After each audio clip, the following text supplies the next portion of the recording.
El Papa Francisco anuncia una nueva era en la Iglesia Católica, una era de transparencia, y para avalar su intención, abre los archivos del Vaticano.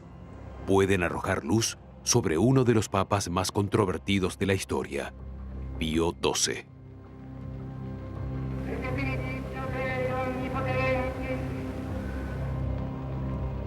Se acusa a Pío XII de callar cuando el régimen nazi asesinó a millones de judíos. Por su silencio, algunos lo llaman el Papa de Hitler. Para otros, fue un santo que le salvó en secreto la vida a miles de judíos. Por fin se pueden ver unos archivos que los predecesores del Papa Francisco solo habían abierto parcialmente.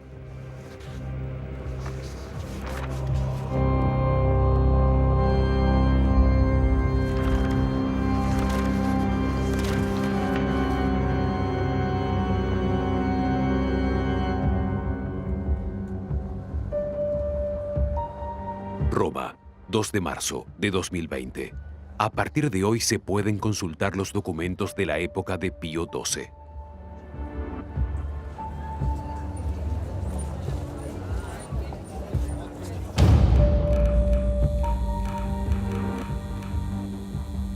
Millones de expedientes surgidos entre 1939 y 1958. Hasta ahora, el Vaticano los tenía bajo llave. Ahora, se ponen a disposición de investigadores. El historiador alemán Hubert Wolf estuvo presente cuando se abrieron los archivos del Vaticano. Lo primero que todos asocian con los archivos secretos del Vaticano es Dan Brown, por supuesto, es decir, unos cubos de cristal cerrados herméticamente donde los archivistas regulan desde afuera el suministro de oxígeno. Un disparate. El archivo del Vaticano es un archivo como otro cualquiera.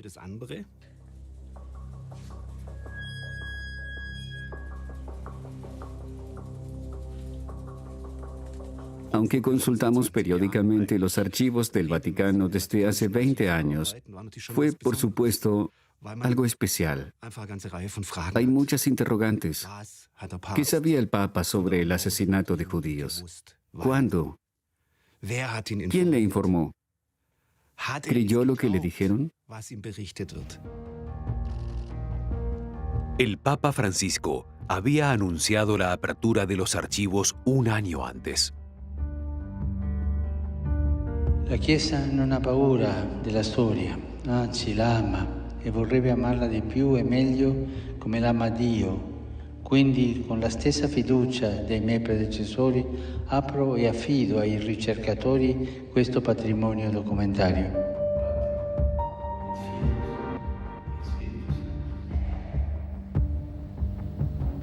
Andrea Tornielli es el director de medios del Vaticano y uno de los consejeros más cercanos del Santo Padre. Cree que esta decisión muestra que Francisco se toma en serio lo de la transparencia. La Iglesia no teme la verdad. El Papa Francisco insiste en ello. Pensemos en el gran flagelo de la lucha contra los abusos. Él ha insistido en que haya transparencia absoluta. La decisión de abrir los archivos se puede interpretar en el mismo sentido. Después de su elección como Papa, Francisco se enfrenta a un gran reto. Debe restaurar la credibilidad de una institución que está en una profunda crisis por escándalos sexuales y financieros.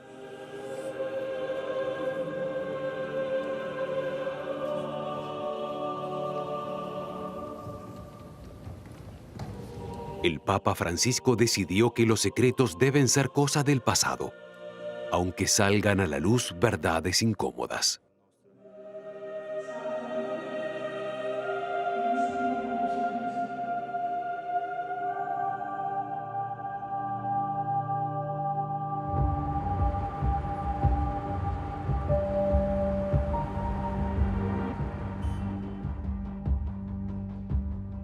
La apertura de los archivos fue noticia destacada también en Alemania. En Frankfurt, por ejemplo, provocó un debate intenso entre católicos y judíos.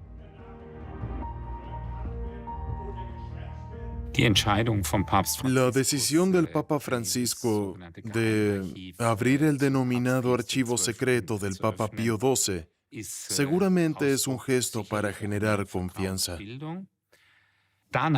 Después se podrá discutir de nuevo la cuestión de una posible beatificación y reconocer juntos si fue un hombre que hizo realmente lo que pudo o fue un papa que hubiera podido o debido hacer más. La primera crítica a Pío XII surge en los años 60. En la obra teatral El Vicario, de Rolf Hochhuth, se lo acusa de indiferencia ante la Shoah. Eso causa tal escándalo que el Papa de ese momento, Pablo VI, decide publicar algunos expedientes del Vaticano de la época de la Segunda Guerra Mundial. Pero los historiadores suponen hace tiempo que esa colección estaba incompleta. El desempeño de Pío XII sigue sin aclararse. Pacelli nace en 1876 en Roma. A los 23 años es ordenado sacerdote. Rápidamente asciende en la curia. En 1917 llega a Baviera como nuncio apostólico.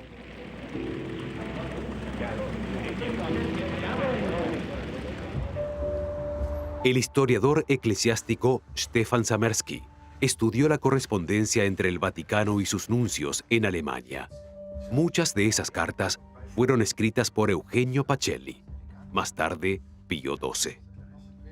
Cuando Pacelli llegó a Baviera, a un reino católico, fue recibido de modo muy amable y positivo. No obstante, a fines de 1918, principios de 1919, la política era justamente lo opuesto a lo que Pacelli deseaba.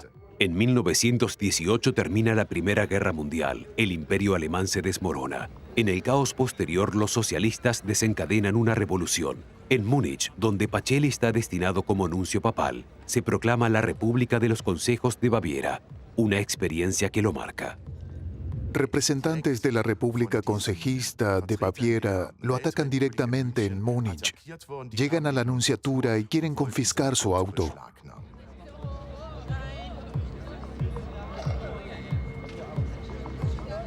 Conoce las enseñanzas del comunismo, sabe que es incompatible con las enseñanzas del catolicismo.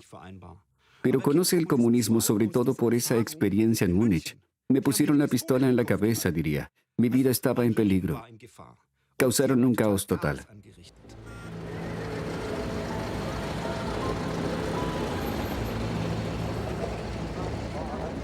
En 1925, Pacelli es enviado a Berlín. Allí negocia un acuerdo con el gobierno alemán, un concordato que regule las relaciones Iglesia-Estado.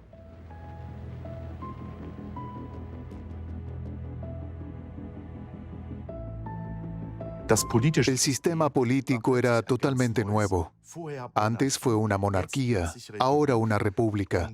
Y en este contexto había que reglamentar de nuevo y por completo la relación entre Iglesia y Estado, los días festivos, las universidades, la formación de sacerdotes. Afectaba a todas las áreas que había que reglamentar entre Iglesia y Estado.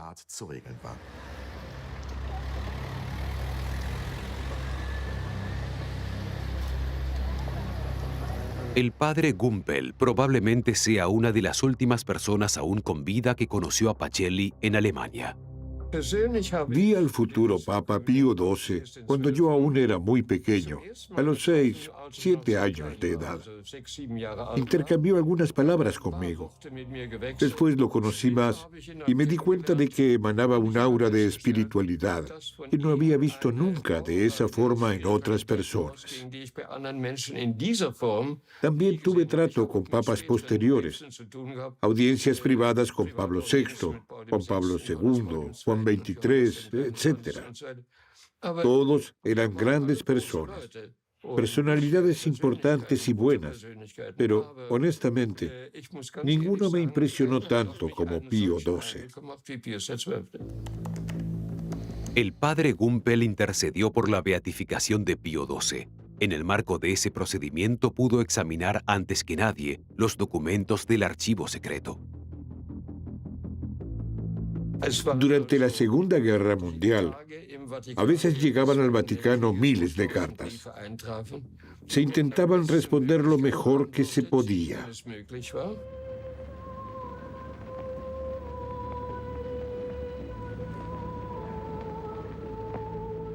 Él no era alguien que decidiera a la ligera.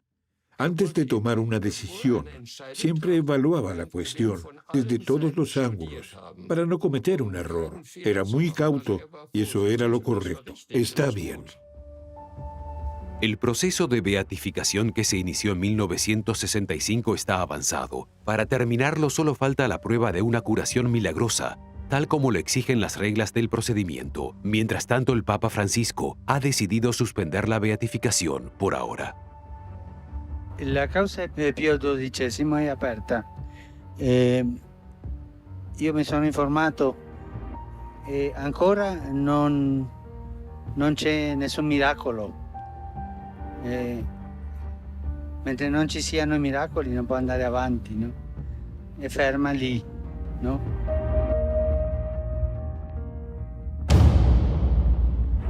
Que el proceso de beatificación se haya detenido por el momento no se debe solo a la falta de milagros. Un obstáculo mayor es la relación de Pío XII con el régimen nazi. Todo comienza en los años 30, cuando Pacelli se convierte en cardenal secretario de Estado, el segundo hombre del Vaticano después del Papa. En ese momento, el partido nazi y su líder, Adolf Hitler, cada vez son más poderosos. Al principio, Eugenio Pacelli no sabe nada de Hitler.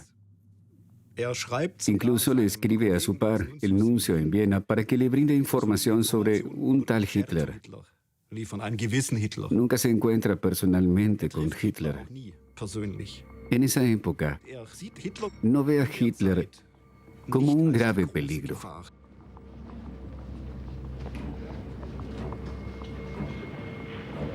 En enero de 1933, Hitler es nombrado jefe de gobierno.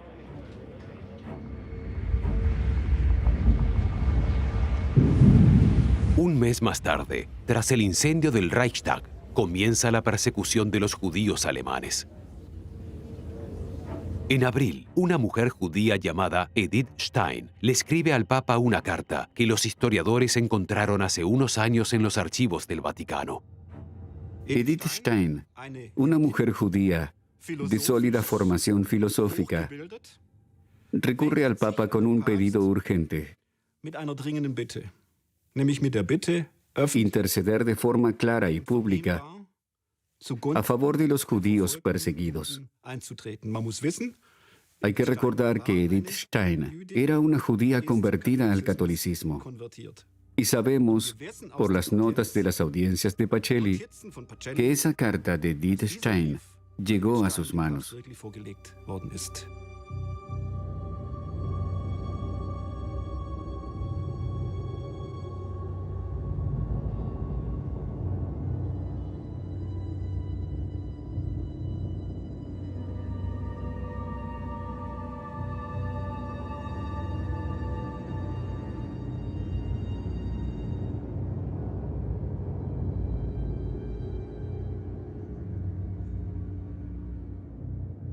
Y hay una respuesta que es realmente vergonzosa.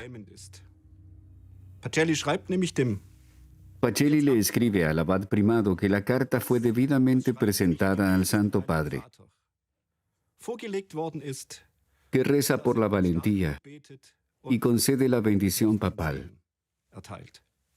Sobre el tema del pedido, nada.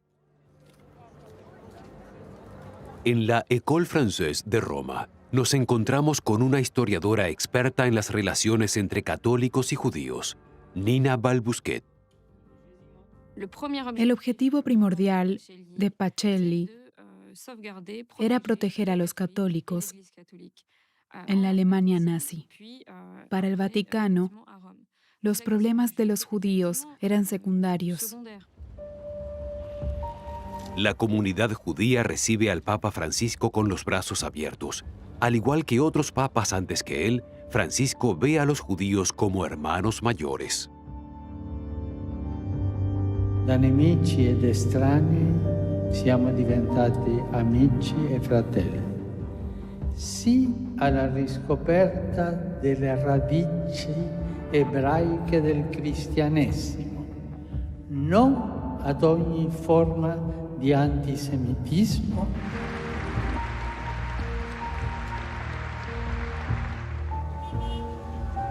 El obispo de Erfurt es responsable de las relaciones judeo-cristianas en la Conferencia Episcopal de Alemania. Admite que el clero alemán de los años 30 no estaba a salvo de antisemitismo. Hay que suponer que en los años 30, para la mayoría de los católicos, la máxima era que los judíos no habían reconocido al Mesías. También el reproche de su culpa ante la crucifixión de Jesús. Y también sabemos que hubo muchos sermones con ese contenido. Decidido a ganar la mayoría parlamentaria, Hitler intenta asegurarse el apoyo de los católicos. Die nationale Regierung sieht in den beiden christlichen Konfessionen wichtigste Faktoren der Erhaltung unseres Volkstums.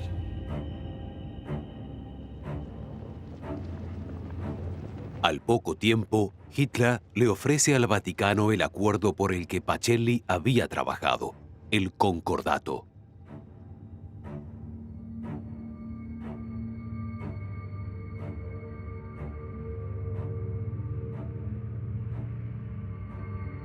El Vaticano acepta. Pacelli, en persona, firma el pacto. Por supuesto que fue un éxito enorme para Hitler. Es decir, un régimen en el que el mundo no confiaba. El primer tratado internacional que Hitler hace es con la Santa Sede. Si la Santa Sede, la instancia moral por excelencia, firma un tratado con ese régimen, otros países también pueden hacerlo.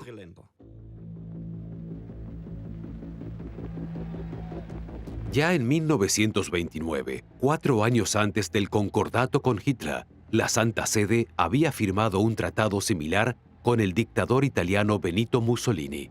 Gran parte del clero italiano apoya el acuerdo.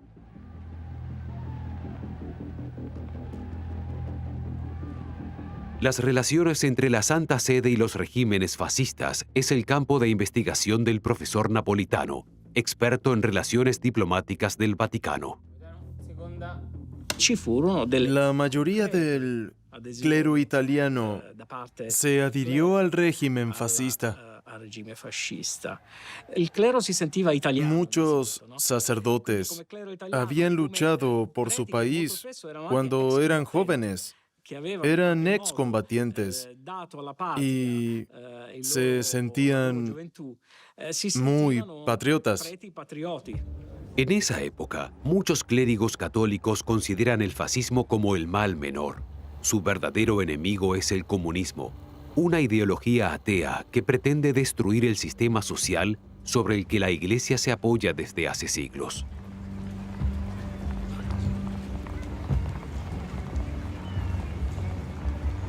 Uno se da cuenta bastante rápido cuando se intensificó la situación en la Rusia soviética.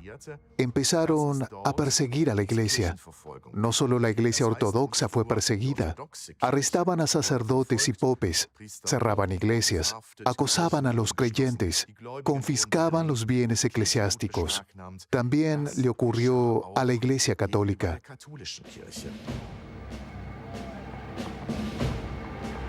Pero a medida que Hitler gana más control sobre la población, la Iglesia Católica se ve en apuros. El nazismo ha de ser la única religión de los alemanes. Hitler crece en un hogar católico en Austria y paga el impuesto eclesiástico hasta el fin de sus días. Incluso cuando quiere crear su propia religión, se inspira en el catolicismo. Le fascina la estructura jerárquica de la Iglesia Católica. Arriba el Papa. Al otro lado, arriba el Führer. De modo que siente cierta fascinación, pero la verdad es que no tiene nada que ver con la Iglesia. La Iglesia es su adversario. Con el paso de los años, crece el rechazo de los obispos católicos de Alemania a la política nazi. Surgen protestas.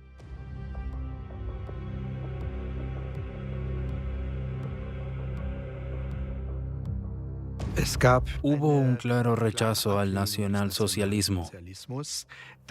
Fue fundamentalmente una postura contra el racismo, la eutanasia y también contra el intento de construir una nueva religión del nacionalsocialismo. Es muy importante el obispo de Münster, von Galen, porque protestó enérgicamente contra la eutanasia, tan fuerte que los nacionalsocialistas terminaron ese programa. Von Galen y otros obispos alemanes se quejan de las violaciones al concordato. Le piden al Vaticano que intervenga. Ya no se permitían las escuelas católicas, las cerraron de facto, si bien eso iba en contra del concordato.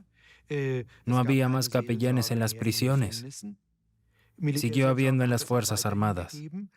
Esos acuerdos se suspendieron sin más. En verdad nunca se implementaron y tampoco tenía sentido.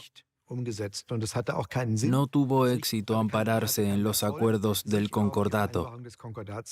No servía de nada. El Papa Pío XI escribe una carta a sus fieles, una encíclica que ha de leerse en todas las iglesias alemanas el Domingo de Ramos de 1937. La encíclica originalmente se titulaba Con gran preocupación, para dejar claro que la Santa Sede era consciente de la situación de persecución de la Iglesia Católica en Alemania. El mismo Pacelli cambió ese título para hacerlo un poco más tajante y tachó la palabra gran y la cambió por viva, es decir, con viva preocupación, para subrayar una vez más que la Santa Sede se tomaba muy en serio la situación en Alemania.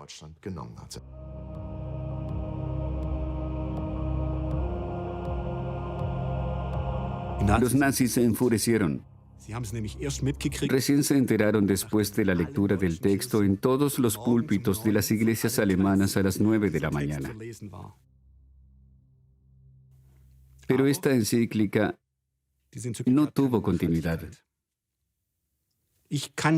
No veo que haya sido un cambio en la táctica, sino pura espuma. Después, no pasa nada más.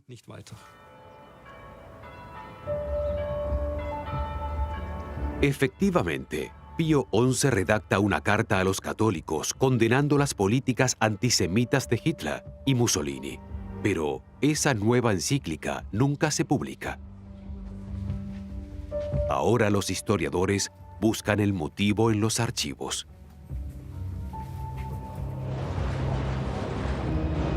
En febrero de 1939 muere Pío XI y Pacelli se convierte en su sucesor.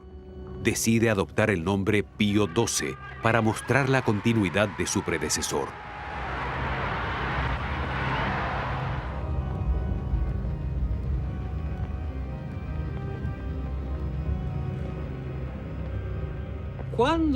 Cuando Pacelli se convierte en papa, Mussolini se preocupa mucho.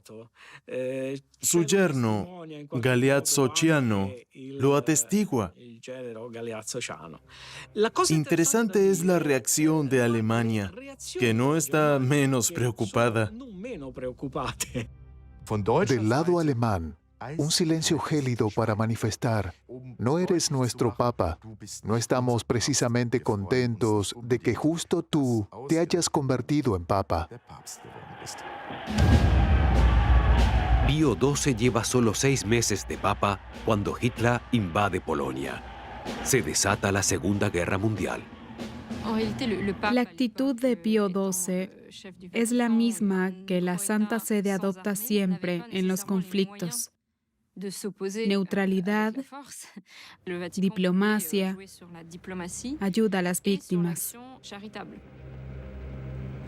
Para los biógrafos de Pío XII, la época de la Segunda Guerra Mundial plantea muchos interrogantes. La pregunta más importante es: ¿cuándo se enteró Pío XII de las atrocidades del Holocausto?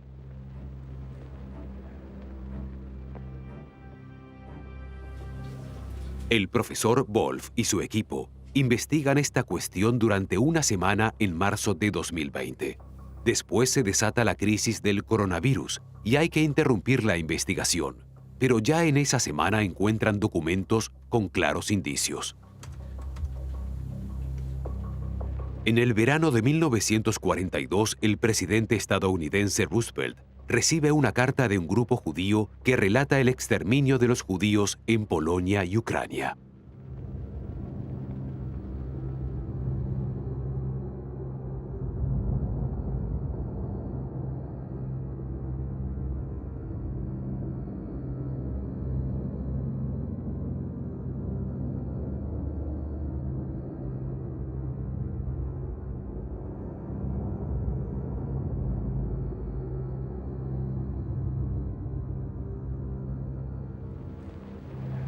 A un emisario de Estados Unidos se le encomienda preguntarle al Papa si el Vaticano posee información confiable al respecto y si Pío se uniría a una protesta pública de los aliados.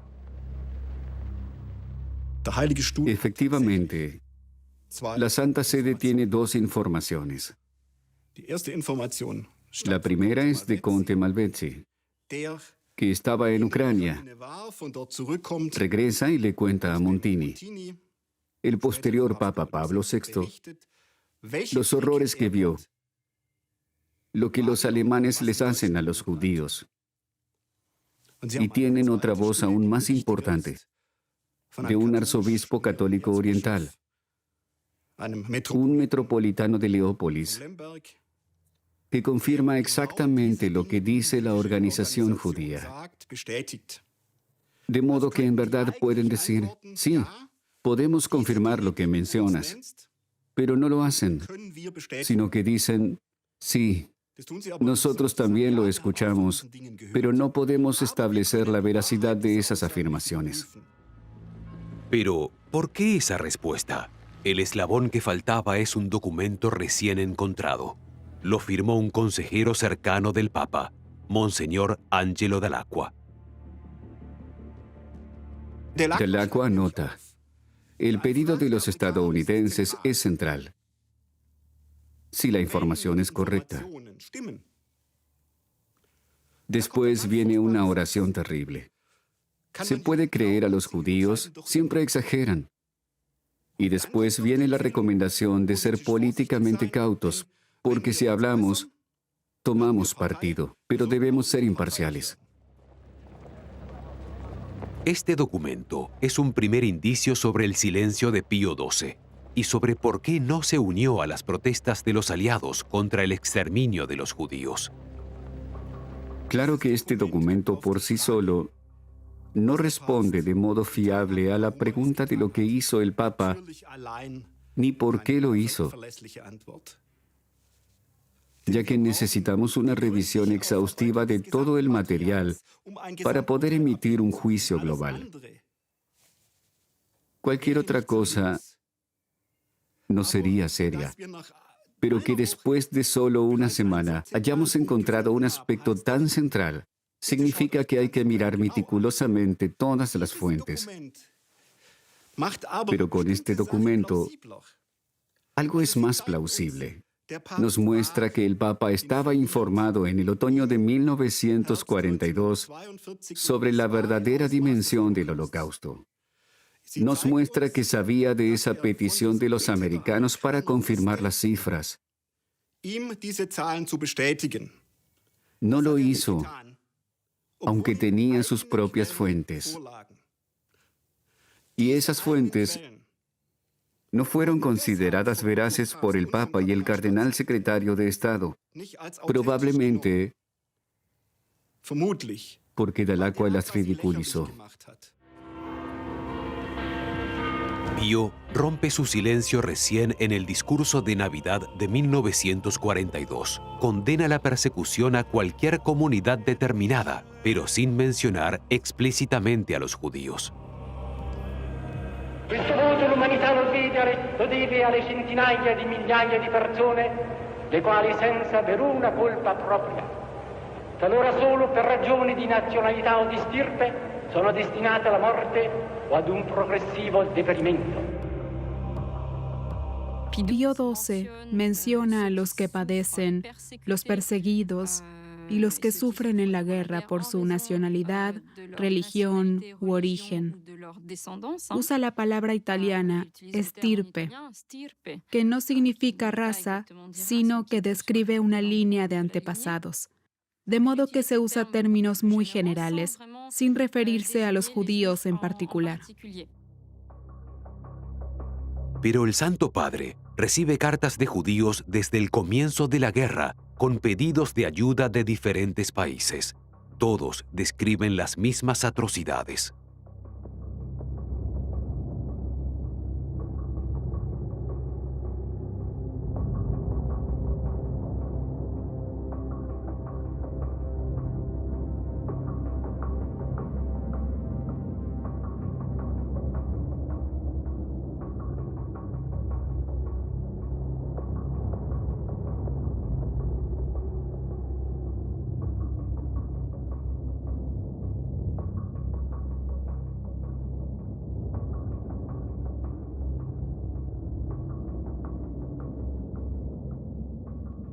Hay muchísimas, diría que miles de cartas de judíos al Papa. A veces son pedidos, simplemente pedidos de gente que dice estar en esta o aquella situación terrible y le pide ayuda. Significa que el Papa no solo se entera del Holocausto por números abstractos, sino por destinos individuales bien concretos. Después de una semana en los archivos, encontramos esos pedidos, pero todavía no sabemos cómo reaccionó la Santa Sede. En algunos casos sí, encontramos los pedidos y la negativa. A veces, por lo visto, no hay reacción. En otros, la Santa Sede trató de ayudar y pudo hacerlo. Es un ámbito muy grande. Y tal vez el aspecto más importante de este archivo. En 1943, la guerra llega a las puertas del Vaticano. Las tropas aliadas bombardean Roma. Pío sale del Vaticano y reza en las ruinas. El régimen de Mussolini se desmorona. En consecuencia, Hitler ordena a sus tropas ocupar Italia.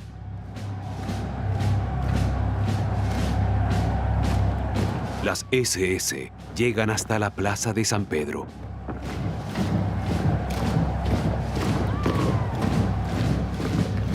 El 16 de octubre de 1943 sacan de sus casas a 1.024 judíos romanos y los deportan a Auschwitz. Solo regresarán 16.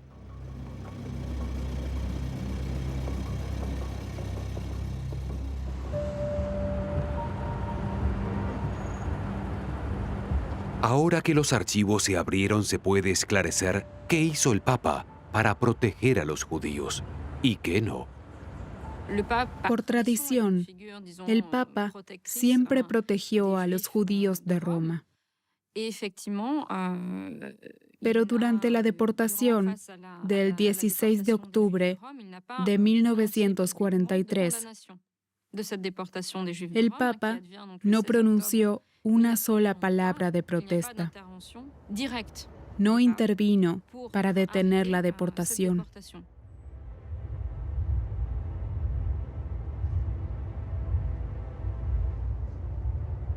Pacelli trata de actuar a diferentes niveles. El primer nivel es el del embajador del Reich en la Santa Sede, el señor Weizsäcker, para decirle que interceda por los judíos y pedirle que haga todo lo posible para que no se persiga a los judíos de Roma en las inmediaciones del Papa. Lo segundo que hace es verificar qué conventos, iglesias y otros establecimientos de la Iglesia están ubicados y construidos de manera tal como para esconder a judíos. Eso también ocurre en los edificios papales, en muchas órdenes religiosas. La tercera cosa no sucede. No hay una protesta pública fuerte.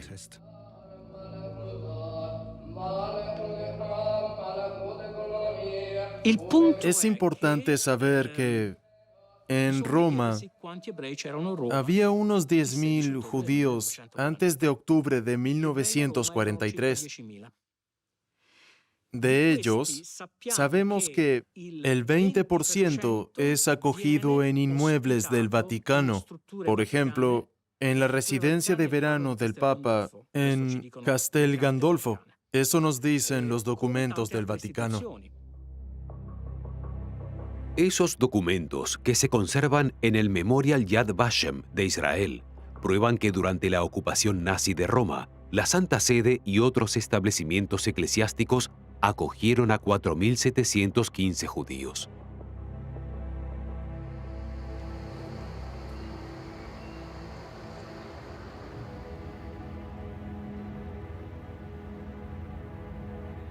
Según el rabino mayor de Roma, Riccardo Di Segni, el Papa podría haber hecho más. Podría haber preservado de la deportación a todos los judíos.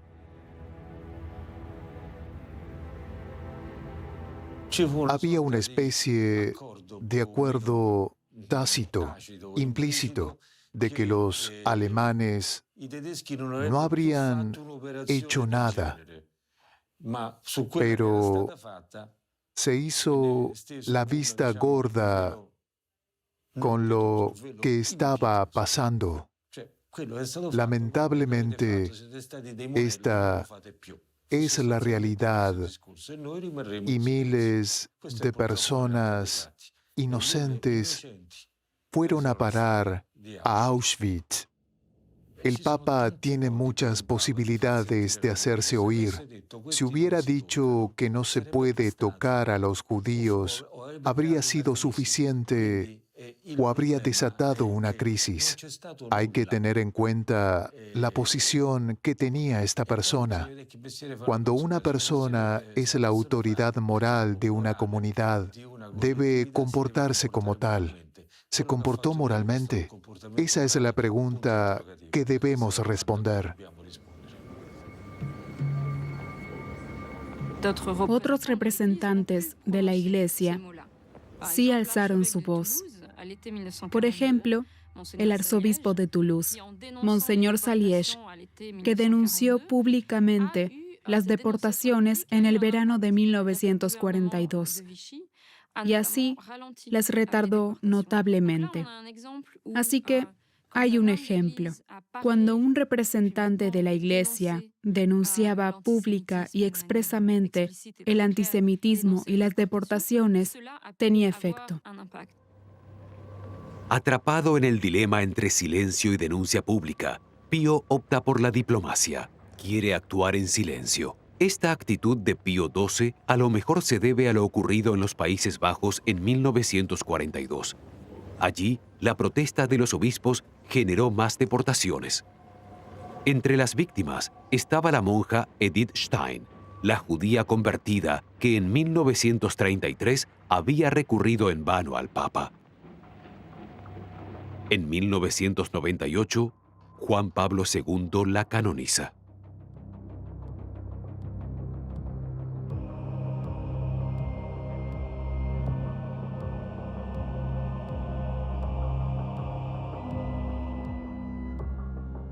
Liebe Schwestern und Brüder, weil Edith Stein Jüdin war, wurde sie zusammen mit ihren Schwestern Rosa und vielen anderen katholischen Juden aus den Niederlanden in das Konzentrationslager nach Auschwitz gebracht, wo sie mit ihnen in den Gaskammern starben. Heute gedenken wir ihrer aller in großer Ehrfurcht.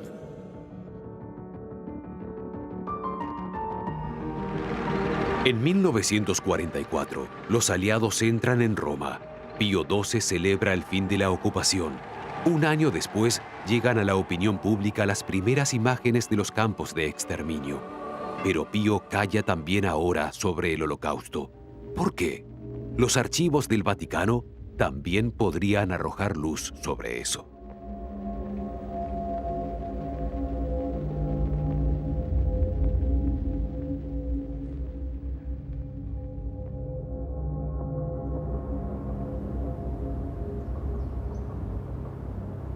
Francisco sabe qué importante es la historia para el presente. La Iglesia debe aprender de su pasado y verificar qué consecuencias tienen sus acciones y también su silencio.